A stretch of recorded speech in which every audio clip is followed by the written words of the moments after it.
Hi guys, आज मैं लेकर आया आपके लिए फिजिकल केमिस्ट्री का one of the most important chapter that is mole concept. आज हम मोल कंसेप्ट को स्टार्ट करने वाले हैं। देखो, अपनी नॉट ओनली फिजिकल केमिस्ट्री बल्कि पूरी केमिस्ट्री का सबसे पहला चैप्टर है और बेसिक सा चैप्टर है और उतना ही इम्पॉर्टेंट चैप्टर है। इस चैप्टर से कई बार क्वेश्चन जेईई में डायरेक्ट आते हैं और कई बार नहीं भी आते हैं, लेकिन इसके बावजूद ये काफ़ी इम्पॉर्टेंट चैप्टर है। रीज़न क्या है? जो इसके कंसेप्ट होते हैं ना, वो बाकी आप केमिस्ट्री के और कोई भी चैप्टर पढ़ोगे तो वहाँ पे यूज़ होते हैं। ठीक है, तो चलिए शुरुआत करते हैं मोल कंसेप्ट की। देखो, आप में से बहुत सारे स्टूडेंट्स ऐसे होंगे जो इस चैप्टर को ऑलरेडी पढ़ चुके होंगे, उनको काफ़ी अच्छे से हो सकता है आपको ये चैप्टर पता भी होगा, लेकिन फिर भी मैं रेकमेंड करूँगा कि आप इस लेक्चर को ज़रूर देखें। इसमें 2-3 बातें ऐसी हैं जो आपको मैं बताऊँगा, आपको सच में मतलब लगेगा कि हाँ भाई, हमने कुछ नया सीखा है। ठीक है, क्या है? जैसे मैं आपको ये बताऊंगा कि भाई एटॉमिक मास जो हम लोग कैलकुलेट करते हैं तो कार्बन को ही रेफरेंस हमने क्यों लिया, पहली बात तो ये।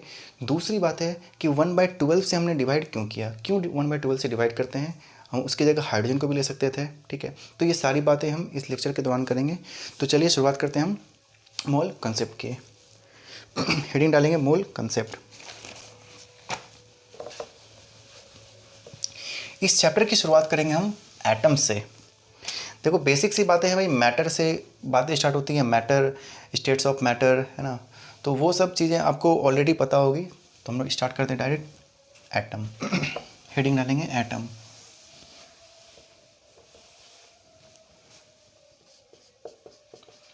देखो, एटम क्या होता है? किसी भी मैटर का सबसे छोटा पार्टिकल है जिसे हम बोलते हैं एटम। कोई भी मैटर ले लो, उसका सबसे छोटा पार्टिकल जो है उसे हम बोलते हैं एटम।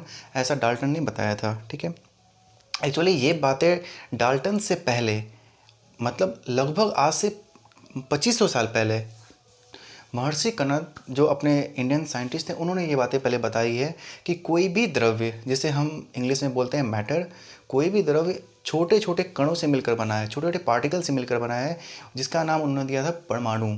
और डाल्टन ने उसे वही थ्योरी, सेम थ्योरी दी, और जैसे उसने बोला कि इंग्लिश में एटम। तो देखते हैं भाई, ये एटम क्या है। एटम किसी भी मैटर का वो सबसे छोटा पार्टिकल है जो किसी केमिकल रिएक्शन में पार्टिसिपेट करता है। लिखते हैं इसकी definition. It is a smallest particle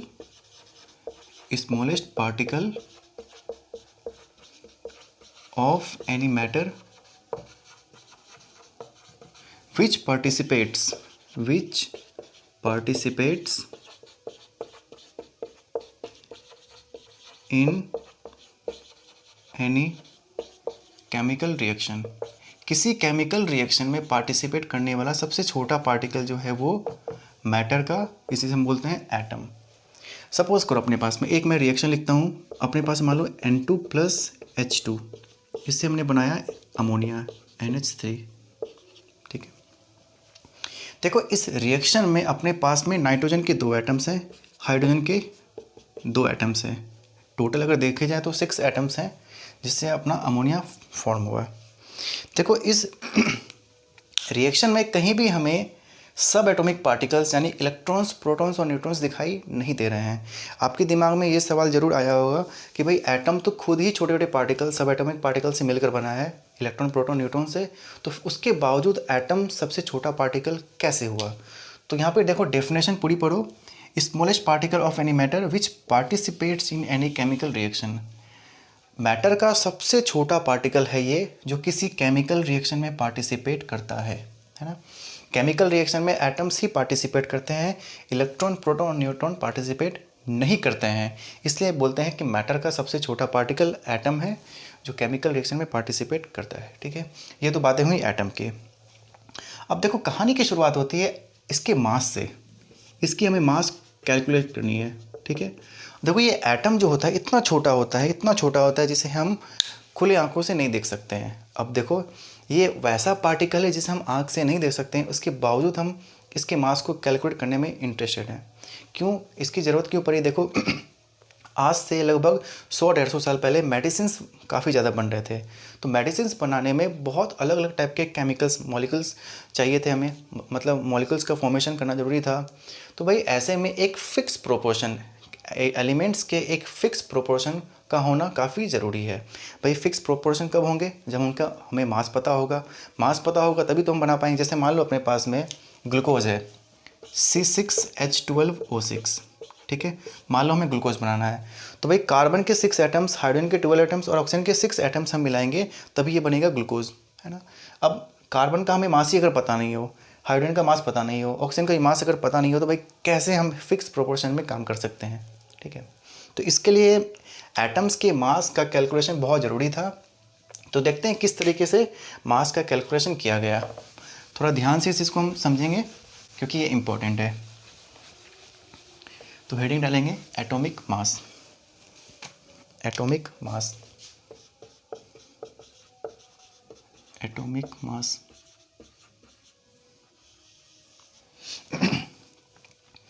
देखो इसको हम समझने के लिए एक छोटा सा मैं उदाहरण देता हूँ।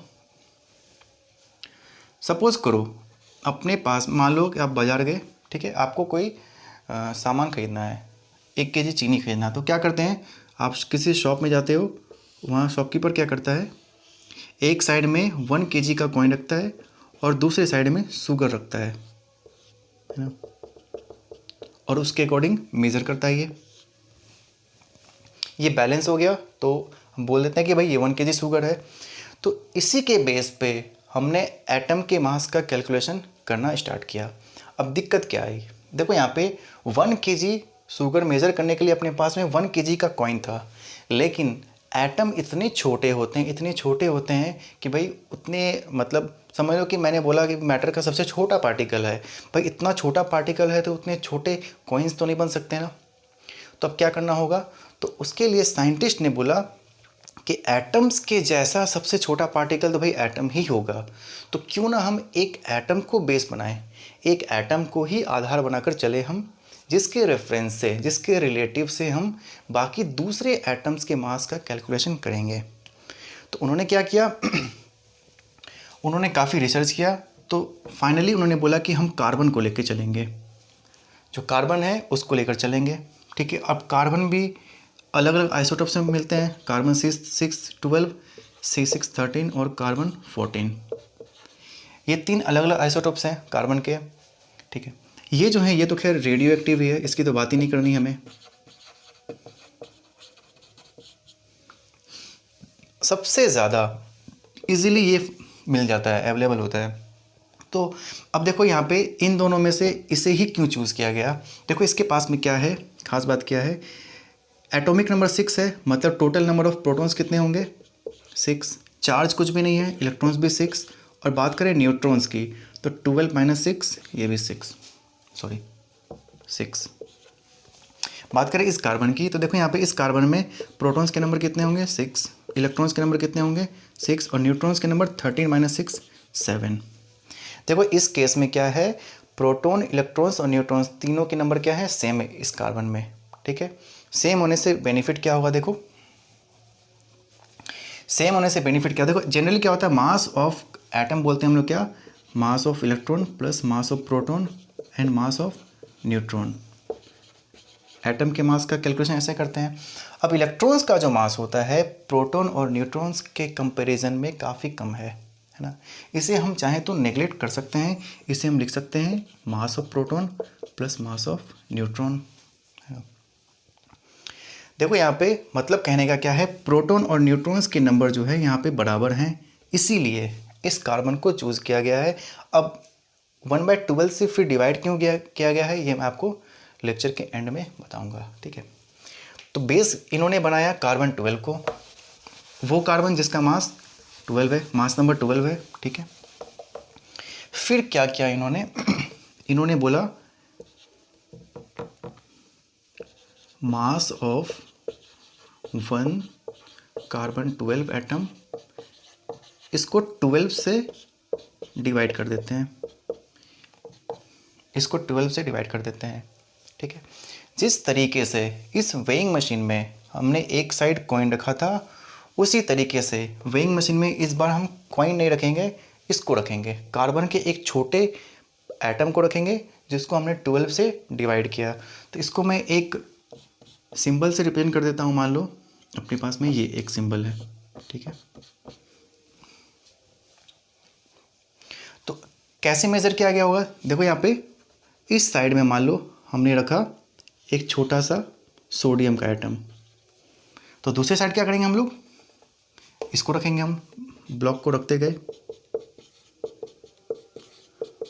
तो हमने क्या नोटिस किया, mass of sodium equal to 23। ऐसे ऐसे हमें 23 ब्लॉक्स रखने पड़े, 23 into 1/12 into mass of 1 carbon 12 atom.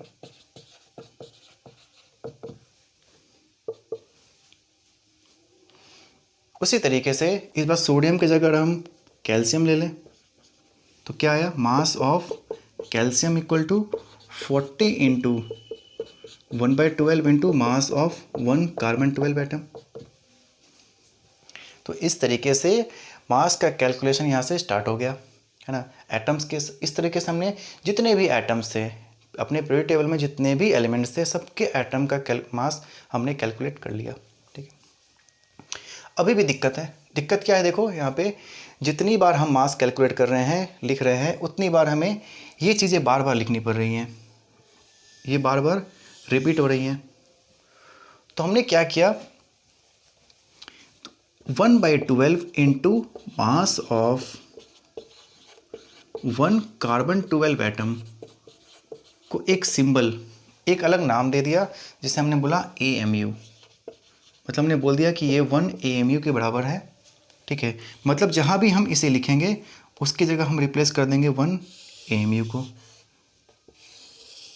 तो अपने पास में AMU क्या है, AMU है atomic mass unit, atomic mass unit,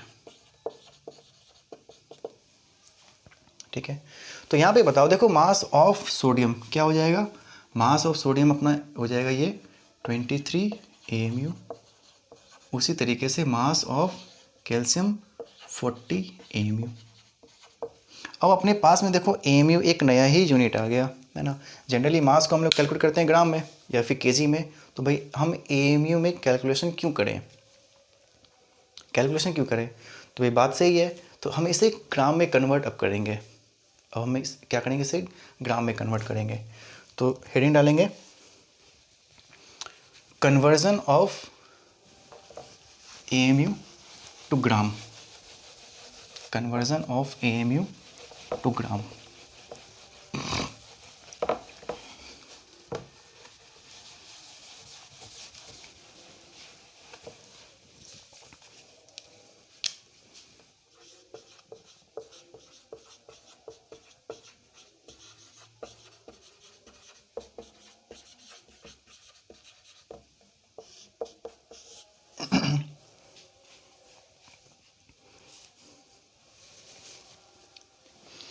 one AMU equal to 1/12 into mass of 1 carbon 12 atom, ठीक है।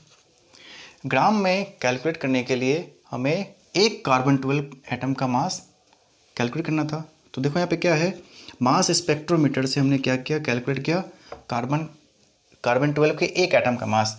तो हमने क्या पाया, मास ऑफ 1 कार्बन 12 एटम कितना आता है, कार्बन 12 के एक एटम का मास अपने पास में आता है 1.99 इंटू 10⁻⁻23 ग्राम,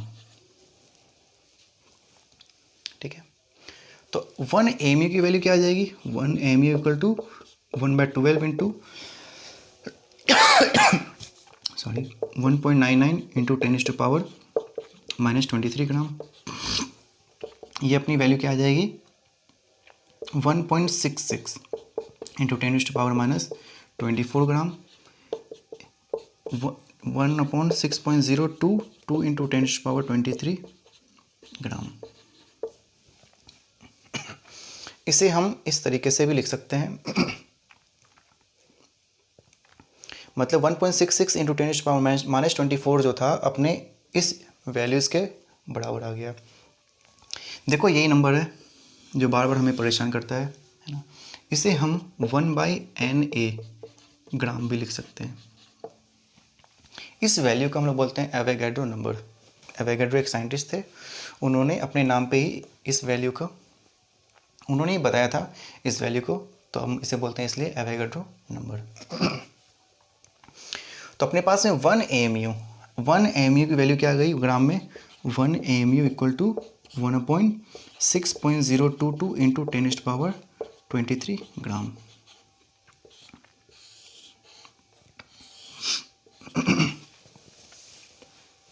तो अब देखो वापस से अपने कैलकुलेशन करते हैं इसका।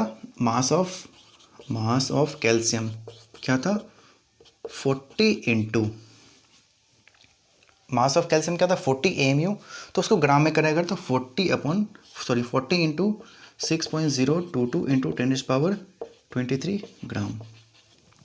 कैल्शियम के एक एटम का मास इतना ग्राम होगा, ठीक है। तो अपने पास में इस तरीके से हम किसी भी एटम के मास को कैलकुलेट कर सकते हैं, AMU में भी और ग्राम में भी। अब देखो यहाँ पे अगर हम ग्राम में वैल्यूज़ को कैलकुलेट करें, कैल्शियम के एक एटम का मास ग्राम में कैलकुलेट करें, तो ये वैल्यू जो आएगी बहुत ही खतरनाक आने वाली है, ठीक है। तो इससे बेहतर होगा इसे हम AMU में ही छोड़ दें, मास ऑफ 1 कैल्शियम एटम। तो इससे बेहतर होगा इसे हम AMU में ही छोड़ दें, तो क्या हो जाएगा ये 40 AMU, ठीक है। इसलिए जब बोलते हैं जब भी सिंगल एटम का मास कैलकुलेट करेंगे हम उसे AMU में कैलकुलेट करेंगे, ठीक है। लेकिन जब 1 मोल की वैल्यूज कैलकुलेट करेंगे तब हम ग्राम में कन्वर्ट करेंगे उसे।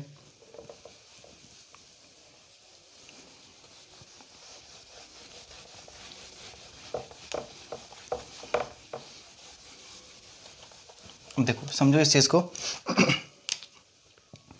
मास ऑफ 1 कैल्शियम एटम क्या हो जाएगा 40 AMU, या फिर इसे हम लिख सकते हैं 40 इंटू 1/6.022 इंटू 10⁻23 ग्राम लिख सकते हैं, है ना। उसी तरीके से मान लो अगर हम लिखे mass of 6.022 into 10⁻23 atoms of calcium, हमें कैल्शियम के इतने एटम्स का मास कैलकुलेट करना है, तो क्या हो जाएगा 40 इंटू 1/6.022 इंटू 10⁻23 इंटू 6.022 इंटू 10⁻23 ग्राम। देखो ये वैल्यू इससे कैंसिल हो जाएगी, ये हो जाएगा 40 ग्राम। तो डिफरेंस समझो, जब हमने सिंगल एटम का मास कैलकुलेट किया था तो हमने ऐसे कैलकुलेट किया, जब हमने इतनी एटम्स का मास कैलकुलेट किया तो इससे मल्टीप्लाई कर दिया। दोनों में अंतर क्या है देखो, इतनी वैल्यूज को हम बोलते हैं 1 मोल, मतलब बोल सकते हैं मास ऑफ, इसे हम लिख सकते हैं मास of 1 mole atom of calcium.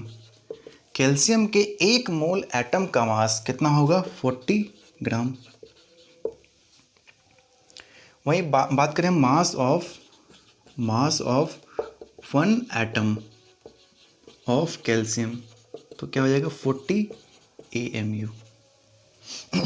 जब सिंगल एटम का मास कैलकुलेट करेंगे हम तो यूनिट लगाएंगे AMU, जब 1 मोल एटम का मास कैलकुलेट करेंगे हम तो लगाएंगे ग्राम। इसी को हम लोग बोलते हैं मोलर मास, क्योंकि ये जो मास हुआ अपना ये 1 मोल का मास है, इसे हम बोलते हैं मोलर मास। तो ये बातें हमें समझ आ गई कि भाई सिंगल एटम का मास जो होगा तब हम यूनिट लगाएंगे AMU, और जब मोल में कैलकुलेट करेंगे तब हम यूनिट लगाएंगे ग्राम, है ना। तो ये बातें थी मास की, एटॉमिक मास की, है ना।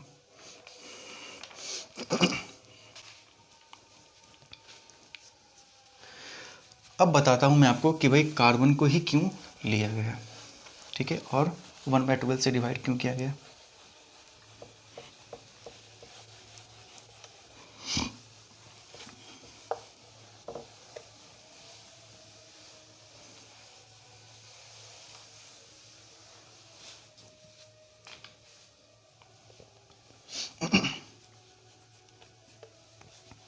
रेफरेंस में C6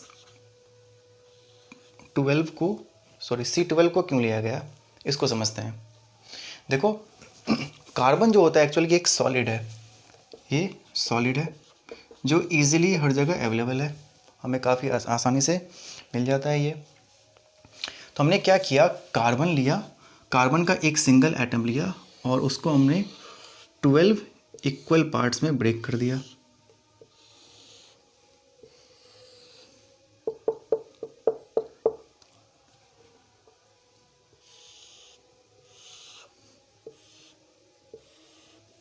इक्वल पार्ट्स में ब्रेक कर दिया हमने। हालांकि ये पार्ट्स इक्वल दिख नहीं रहे हैं, लेकिन फीलिंग्स को समझो। 12 इक्वल पार्ट्स में हमने जब ब्रेक किया इसे, तो सिंगल पार्ट को हमने सिंगल पार्ट को हमने बेस बनाया कि भाई इसी के हेल्प से हम लोग बाकी एलिमेंट्स के एटम के मास को कैलकुलेट करेंगे। क्यों किया ऐसा, देखो 1/12 into mass of 1 carbon 12 atom.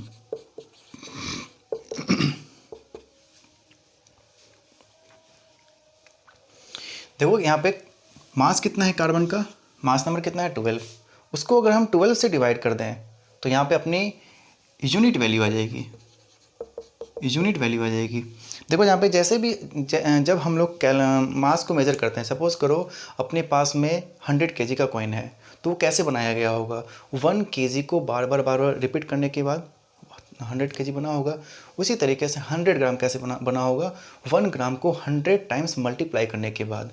तो हमने क्या किया, कार्बन जो है 12 उसको यूनिट में, मतलब सिंगल यूनिट में कन्वर्ट करने के लिए 1/12 से मल्टीप्लाई किया, या फिर बोलो 12 से डिवाइड किया, ताकि ये इक्वल हो जाए सिंगल यूनिट के, 1 यूनिट के। अब इसका जो मास होगा वो देखो हाइड्रोजन के इक्वल हो जाएगा, इक्वल टू हाइड्रोजन एटम। इसके बावजूद देखो यहाँ पे अपने पास में हाइड्रोजन का मास 1 होता ही है, लेकिन इसके बावजूद हमने हाइड्रोजन को रेफरेंस क्यों नहीं लिया, क्योंकि हाइड्रोजन एग्जिस्ट करता है गैस के फॉर्म में, और इसमें से सिंगल एटम को निकालना बहुत मुश्किल वाली बात है, ठीक है, सिंगल एटम को निकालना बहुत मुश्किल है। और उसके बाद क्या है, उसे प्रेशराइज करके हम लिक्विड में कन्वर्ट करके रखें, फिर कैलकुलेट करें, तो काफ़ी दिक्कतें आती है। इसलिए अपने पास में जब कार्बन सॉलिड के फॉर्म में है ही ऑलरेडी, तो उसमें से सिंगल एटम को निकाल लें, ठीक है, बस 12 से डिवाइड ही तो करना था, कर लिया, तो वो ऑलरेडी सिंगल यूनिट के बराबर हो गया है मास, है ना। इसीलिए कार्बन को हम लोग मास ऑफ 1 कार्बन 12 एटम को 12 से डिवाइड करते हैं। तो इसके आगे हम लोग कंटिन्यू करेंगे नेक्स्ट लेक्चर में। तब तक के लिए चैनल को सब्सक्राइब करें, वीडियो को लाइक करें और दोस्तों से शेयर करें। Thank you.